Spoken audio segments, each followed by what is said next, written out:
Hey there, it's Lori. I am stopping in today with a video to show you how I made this card using the new stamp set called Rose Spray. First off, this is the card that I'm going to make.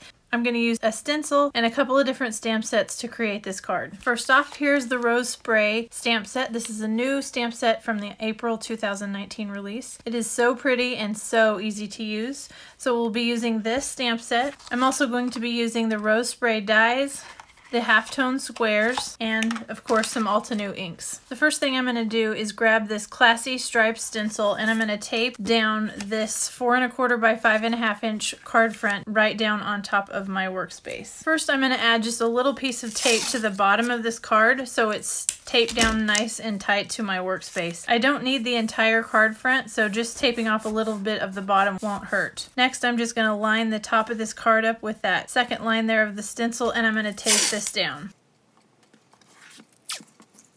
I'm going to use limestone ink and a blending brush. This is the lightest of the grays.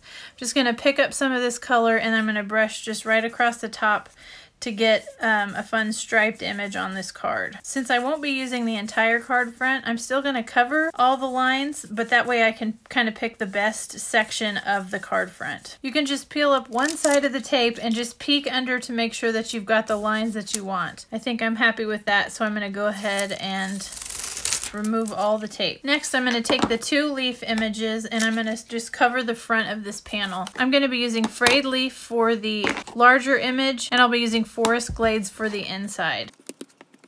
I'm just going to stamp these randomly across the front of this card. Next, I'll just stamp the insides with the darker green.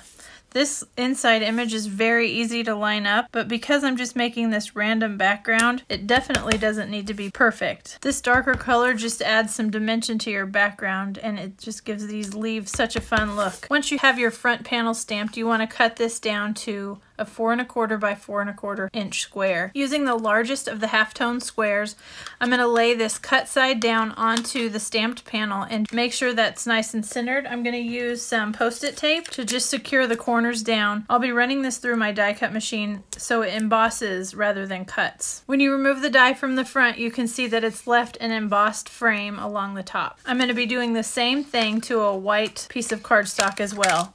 Just centering that in there, adding the tape, and running that through to emboss. I've cut my card panels down. I cut 1 inch off the top and 1 inch off the bottom, as I won't be using this center piece, but I'll definitely be saving this for another card. On the white panel, I cut off the top and then made sure that I had a 3 inch space. This will be going right here in the middle of the card. I grabbed Handpicked Bouquet and I'm going to be using the "Thank you for being so thoughtful" sentiment for this card. I'm going to go ahead and stamp this right along the bottom of the white panel. Now that this is ready, I'm going to go ahead and start to assemble the card. I'm adding fun foam to the top and the bottom, adding 1 piece to the top and bottom of the card front. Now I'm just going to line this top embossed piece to the top of the card and I'll put the bottom of the frame, this is the bottom embossed piece, right down here.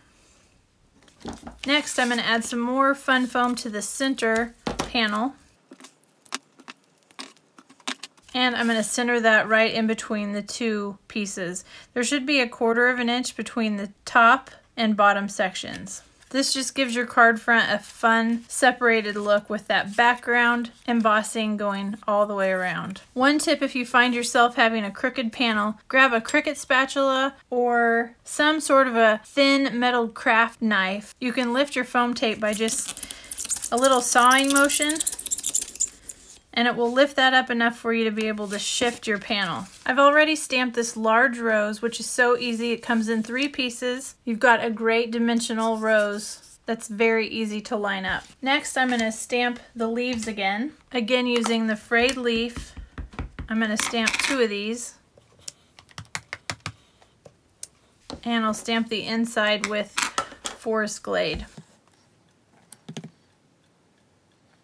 I'm going to grab the coordinating die cut and line these up. Again, I'm going to use a little bit of post-it tape to tape this down and I'm going to run this through my die cut machine. I have 2 sets of leaves. I'm just going to add a little bit of tape behind it and attach that here. And for this one, I'm going to attach as well, but I'm going to tuck more of it under, and that way this die cut can just surround the sentiment. I added some foam tape to the back of the die cuts, and then I'm just going to place that right here along the front. If you've seen my cards lately, you've noticed that I've been using some black pearls. I found this sheet of pearls in my stash, and I've been a little bit obsessed with using them, so I'm going to add some more to today's card. I'm going to add a larger pearl right here. I'm going to add a medium pearl right over here, and then one more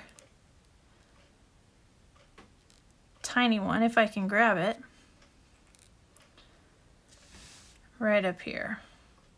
I always like to use these in thirds just so they balance out a little bit, if that makes sense. So that's it for today's thank you card using the new Rose Spray stamp set from Altenew. I hope you've enjoyed my video, and I'll see you next time.